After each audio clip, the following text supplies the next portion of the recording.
in Sioux City, Iowa on August 1st, 1951, Tommy Richard Bolin was arguably one of the best guitarists to find a home in the Colorado music scene of the 1970s. When Bolin died of a heroin overdose in 1976, he was on a career path that would have taken him to iconic rock star status, with a style that incorporated jazz fusion, rock, and elements of pop.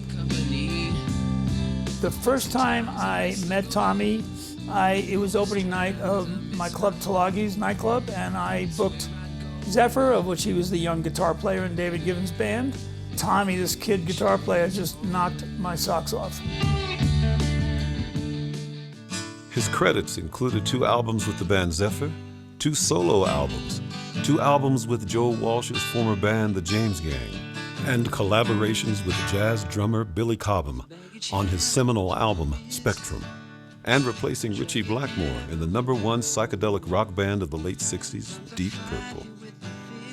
What is lesser known is the work he did with other well-known guitarists like Jeff Beck and Albert King, and musicians in bands like Energy and Tommy Bolin's Dreamers, including Brother Johnny, a member of Black Oak, Arkansas for 30 years. My first hand of Tommy was never his singing, it was never his writing, because when we were growing up together, he didn't do much of either one. A lot of people really love his voice, his lyrics, so a lot of people take it a lot of different ways. It all began even before he took up the guitar at age 11. Tommy's father, Rich, took him to see Elvis Presley when he was only 5, and according to his brother, later had a dream that Tommy would follow in Elvis's footsteps. Tommy began studying guitar and lap steel guitar at Flood Music in Sioux City. But he could play just about anything by ear, including jazz and riffs from the Ventures, Beatles, and Rolling Stones. In Iowa, he played with the band Miserless before he was asked to join Denny and the Triumphs, later called A Patch of Blue. Tommy came to Colorado on a one-way bus ticket in 1967 after his high school twice suspended him for hair that was just too long. After a jam session at the Buff Room on the Hill in Boulder, singer Candy and her husband David Gibbons joined forces with keyboard and flautist John Ferris and Tommy to form Colorado's first breakout 70s rock act, Zephyr. With the addition of Robbie Chamberlain on drums, Zephyr began writing originals and playing at the Sink in Boulder, managed by Chuck Morris. Also CU's Glenn Miller Ballroom opening for John Mayall, Mackey Auditorium with Tim Leary, Reed's Ranch with the Grateful Dead, and various shows around the state. Of particular note was playing the Denver Pop Festival, where they played on 2 nights. One night with Jimi Hendrix.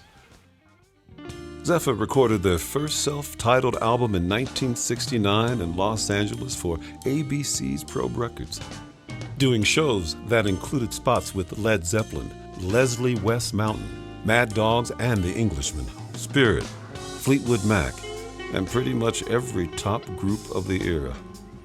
Their second album, Going Back to Colorado, came out in 1971 on Warner Brothers Records.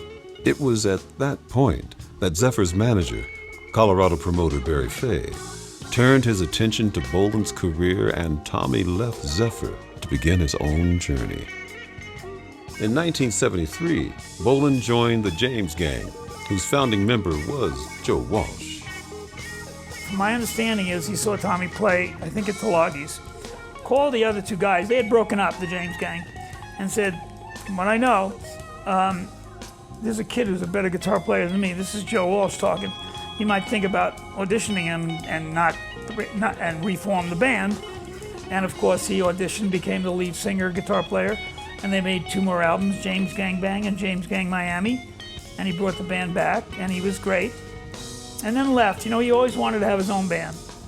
The year Bolin recorded his first solo album, Teaser, members of the band Deep Purple approached Tommy to take over the lead guitar chair. Bolin not only stepped in for Ritchie Blackmore, he wrote 7 of the 9 tracks on their 1975 album, Taste the Band. After a difficult world tour, where Bolin's and other band members' drug use detracted from the band's performances, Bolin recorded and released Private Eyes on CBS Records. The album was released on September of 1976, and Bolin began touring to support the record. Going on the road with Tommy Bolin was great. Reggie McBride on bass, Norma Jean Bell on sax from Detroit, who'd also worked with Mahavishnu Orchestra. Of course, Reggie McBride had done some work with Stevie Wonder and Stevie's recordings. On organ, the phenomenal genius of Mark Stein from Vanilla Fudge, who was your big inspiration to me with that music. And then, of course, Tommy and myself.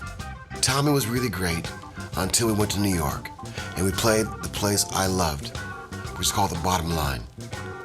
And in this place, Tommy couldn't hardly stand up.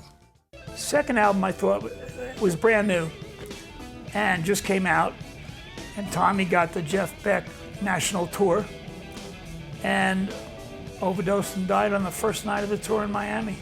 I'll never forget, I got a call from Faye about midnight, and he had just gotten a call from Miami that Tommy had overdosed and died. And I went with Barry to the funeral on the coldest snowy night in Sioux City. So sad, so sad. He had the world in front of him. And it's funny, he was such a sweetheart and such a sweet guy, but he had a drug problem, and it killed him. By all accounts, things were going really well for his career. Unfortunately, in his final interview in Miami, recorded the night that he died, Tommy said, "Don't worry about me. I'm going to be around for a long time." What is probably most telling about Tommy's legacy is the number of guitarists who acknowledge him as an inspiration in their own playing. From Warren Haynes of Government Mule, who produced one of 2 tribute albums to Bolin, to blues legends Joe Bonamassa and Sonny Landreth, Tommy's influence continues to outlive his all too brief time in the spotlight. The Colorado Music Hall of Fame, presented by Comfort Dental, is proud and honored to induct Tommy Bolin into the Colorado Music Hall of Fame as part of the Going Back to Colorado class of 2019.